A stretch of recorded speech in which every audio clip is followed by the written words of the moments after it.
हरे कृष्णा। जब जब ये शब्द हमारे कानों में पड़ते हैं, हमारे दिल में और दिमाग में भगवान श्री कृष्ण की एक तस्वीर बन जाती है।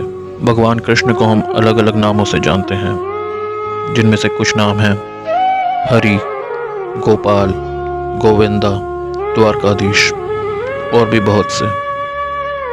जब जब भगवान कृष्ण का नाम आता है, हमें याद आते हैं उनके दिए हुए गीता के उपदेश।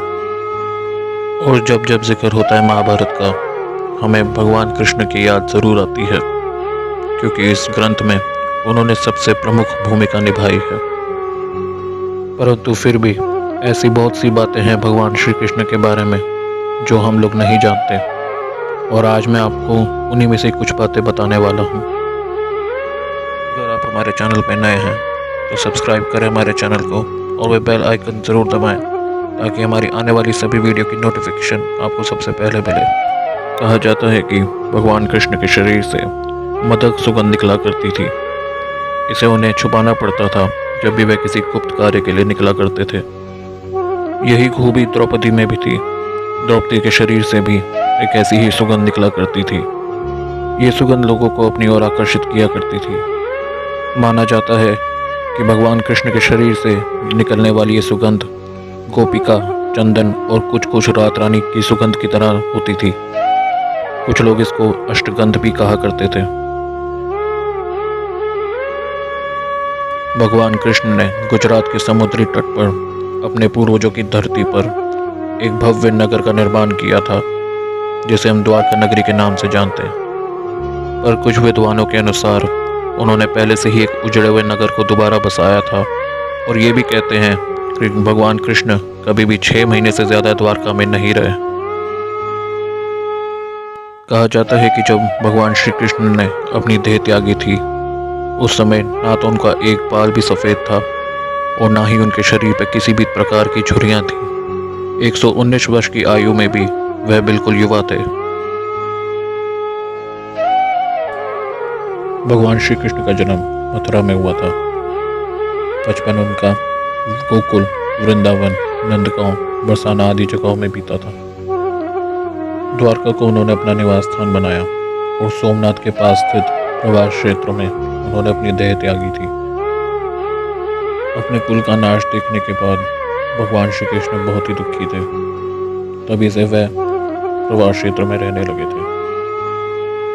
एक दिन एक पेड़ के नीचे बैठे वह आराम कर रहे थे। तभी एक शिकारी ने उन्हें हिरन समझ के उन पर बाण चला दिया, और वह बाण उनके पैर में जाके लगा। तभी भगवान कृष्ण ने अपना देह छोड़ने का मन बना लिया था। भगवान श्री कृष्ण के शरीर की बात करें तो ये कहा जाता है कि उनकी देह अत्यंत ही कोमल थी, लेकिन युद्ध के समय उनकी यही देह कठोर बन जाती थी। ऐसा इसलिए होता था क्योंकि वह योगा और कालरीपट्टू विद्या में निपुण थे। इसका मतलब ये है कि भगवान श्री कृष्ण अपने शरीर को कैसा भी बना सकते थे। भगवान श्री कृष्ण की द्वारका को किसने नष्ट किया था? पुराणों की अगर माने तो भगवान श्री कृष्ण की नगरी को विश्वकर्मा और मैती दानव ने मिलकर बनाया था। विश्वकर्मा जो देवताओं के इंजीनियर कहलाते थे, और मैती दानव जो असुरों के इंजीनियर कहलाते थे। ये दोनों भगवान राम के समय में भी थे। हमारे इतिहासकार तो ये मानते हैं कि द्वारका नगरी समुद्र में समाने से पहले ही नष्ट हो गई थी। किसने नष्ट किया होगा द्वारका को, ये बात आज भी एक रहस्य बन के रह गई है। भगवान कृष्ण मार्शल आर्ट के रचयिता थे। भारतीय शास्त्रों की अगर माने तो भगवान श्री कृष्ण ही थे जिन्होंने मार्शल आर्ट का आविष्कार किया था। इसे पहले कारलीपट्टू कहा जाता था। इसी विद्या के प्रयोग से भगवान कृष्ण ने चाणूर और मुष्टिक जैसे मल्लों का वध किया था। तब उनकी उम्र केवल 16 वर्ष थी। शास्त्रों के अनुसार भगवान कृष्ण ने इस मार्शल आर्ट का विकास ब्रज क्षेत्र के वनों में किया था। इंडिया रास भी उसी का ही एक रूप है। कालरीपट्टू का प्रथम आचार्य भगवान श्री कृष्ण को ही माना जाता है। हालांकि उनके बाद इस कला को अगस्त्य मुनि ने प्रचारित किया था। इस कला की वजह से ही नारायणी सेना भारत की सबसे भयानक सेनाओं में से एक थी।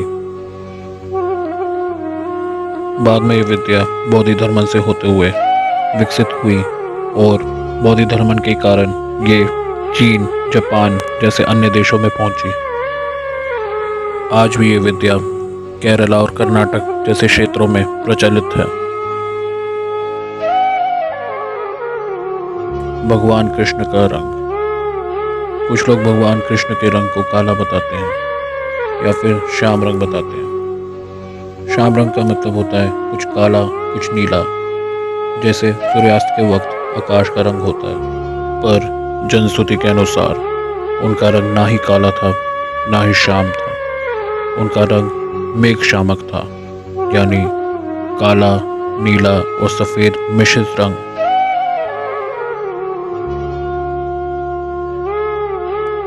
भगवान कृष्ण के बारे में कहा जाता है कि उनकी 16,000 पत्नियां थीं, लेकिन ये एकदम गलत है।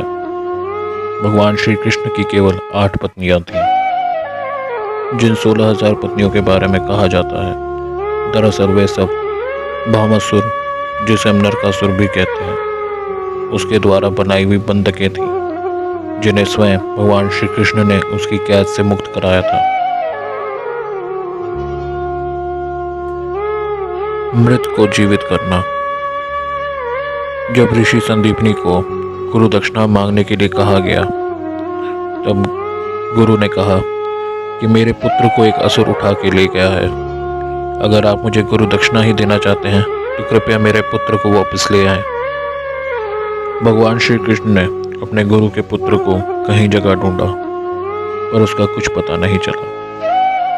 अंत में उसे ढूंढते हुए वह एक समुद्र के किनारे पहुंचे, जहां उन्हें पता चला कि असुर उनके गुरु के पुत्र को उठाकर समुद्र के अंदर ले गया है। जब वह असुर के पास पहुंचे तो उन्हें ये पता चला कि उनके गुरु के पुत्र को तो यमराज साथ ले गए हैं। तब भगवान कृष्ण ने यमराज से अपने गुरु के पुत्र को हासिल किया और अपनी गुरु दक्षिणा पूरी करी।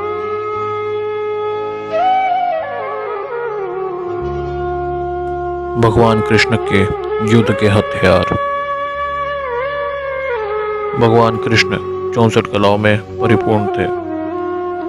एक ओर वह सर्वश्रेष्ठ धनुधर थे तो दूसरी ओर द्वंद्व युद्ध में भी माहिर थे। इसके अलावा उनके पास कहीं और अस्त्र और शस्त्र थे। उनके धनुष का नाम सारंग था, उनके खड़ग का नाम नंदक और उनकी गदा का नाम कमोदकी था और उनके शंख का नाम पांचंगे था, जो कि गुलाबी रंग का था। भगवान श्री कृष्ण के पास 2 रथ थे, जिनमें से एक का नाम चैत्र था और दूसरे का नाम गरुड़ ध्वज था। उनके सारथी का नाम दारुक था, उनके अश्व का नाम साइब, सुग्रीव, मेघपुष्प और बलहाक था। भगवान कृष्ण का दिल। जगन्नाथपुरी 4 धामों में से एक है। इस जगह को भगवान विष्णु का स्थल माना जाता है। जगन्नाथ मंदिर से जुड़ी एक रहस्यमय कहानी है। स्थानीय मान्यताओं के अनुसार यहाँ की एक मूर्ति के अंदर भगवान श्री कृष्ण के दिल का एक पिंड रखा हुआ है। शास्त्रों के अनुसार जब भगवान कृष्ण की मृत्यु हुई थी, तब पांडवों ने उनका दाह संस्कार किया था, परंतु भगवान कृष्ण का दिल जलता ही रहा। ईश्वर की आज्ञा के अनुसार पांडवों ने दिल को जल में प्रवाहित कर दिया था। उस पिंड ने एक लट्ठे का रूप ले लिया था। राजा इंद्रद्युम्न, जो कि भगवान जगन्नाथ के बहुत बड़े भक्त थे, उनको ये लट्ठा मिला। उन्होंने इस लट्ठे को भगवान जगन्नाथ की मूर्ति के भीतर स्थापित कर दिया।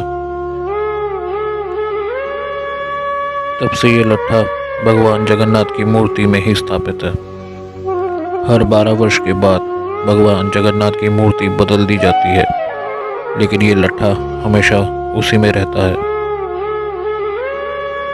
भगवान कृष्ण से जुड़े कहीं ऐसे किस्से और कहानियां हैं, कहीं ऐसी बातें हैं जिनके बारे में हमने आज तक कभी नहीं सुना है। तो आज की वीडियो के लिए बस इतना ही। अगर आपको हमारी वीडियो पसंद आई है तो कमेंट करके हमें बताएं, और अगर आप इसका भाग 2 देखना चाहते हैं तो भी हमें बताएं। लाइक करें हमारी वीडियो को, शेयर करें और सब्सक्राइब करें हमारे चैनल को। वे बेल आइकन ज़रूर दबाएं ताकि हमारे आने वाली वीडियो की नोटिफिकेशन आपको सबसे पहले मिले। धन्यवाद।